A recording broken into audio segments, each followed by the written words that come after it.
ابھی میں پرسوں ایک جگہ پر گیا پربھنی، تو کچھ نوجوان علماء تھے. ان نوجوان علماء نے زبردستی میں نہ کہا اتنا دور کیسے آنا، لیکن لے گئے وہ لوگ. کہا کہ ہم نے رمضان کے بعد اعلان کیا کہ 6 سال 7 سال 8 سال کی عمر کے جو بچے 40 دن تک نماز پڑھیں گے، ایک بھی نماز نہیں چھوٹے گی ان کو ایک سائیکل ہے.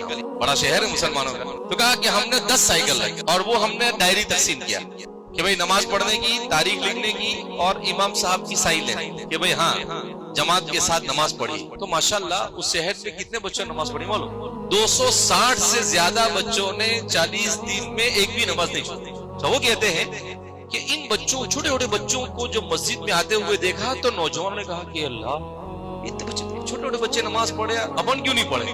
تو نوجوانوں نے بھی نماز پڑھنا کیا کر دیا، شروع کر دیا. گھر کے اندر میں ماں باپ کہے کہ یار بچے وہ ایسا کہتے کہ فجر میں نہیں اٹھایا تو دیکھنا پھر میری فجر نہیں جانی چاہیے. تو ماں باپ بھی اٹھے، ماں باپ بھی نماز پڑھے اور باپ بھی بچے کو نماز پڑھنے کے لیے آئے. اگر باپ نہیں اٹھے تو بولے ماں مسجد میں لے آ کے مسجد میں چھوڑ کے جاؤ. چاہے جذبہ. تو کہا کہ ان بچوں کی برکت سے نوجوانوں میں بھی بہت ساروں میں نماز آ گئی اور ماں باپ بھی نماز پڑھنے لگ گئے تو نماز زندہ ہو گئی. اور جس دن مسلمان 100% نمازی بن جائیں گے، خدا پاک کی قسم دنیا کی کوئی طاقت مسلمان کا بال بکھا نہیں کر سکتی. ہم کو 100% نمازی بننا. کیسا بننا پڑے گا؟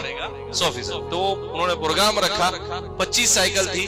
تو ایک آدمی نے کہا کہ بھائی ہماری مسجد میں جتنے بچے نے نماز پڑھی ان میں سے اگر 2 کو سائیکل ملی اور 10 کو نہیں ملی تو ہم مسجد والے مصلی مل کر ان کو دوسرے 10 کو سائیکل دیں. تو سب مسجد، مجھے ایسا لگتا ہے کہ شاید سبھی بچوں کو سائیکل مل گئی. تو پھر ان کو نماز کی اہمیت بتائی اور اس کے بعد میں نے کہا کہ بھائی دیکھو قربانی والوں ماشاءاللہ بہت اچھا کام کیا. اب ان بچوں کو کہا کہ اب 40 دن نہیں، ابھی پوری زندگی ایک بھی نماز نہیں جانی چاہیے. ان سے کہا کہ آپ بھی عہد کرو کہ انشاءاللہ آج کے بعد موت تک کے ایک بھی نماز ہم چھوڑیں گے نہیں. تو ماشاءاللہ سب مرد و عورت 10-15 ہزار لوگ تھے، سب نے عہد کیا کہ بھئی آج کے بعد ایک بھی نماز ہم چھوڑیں گے نہیں.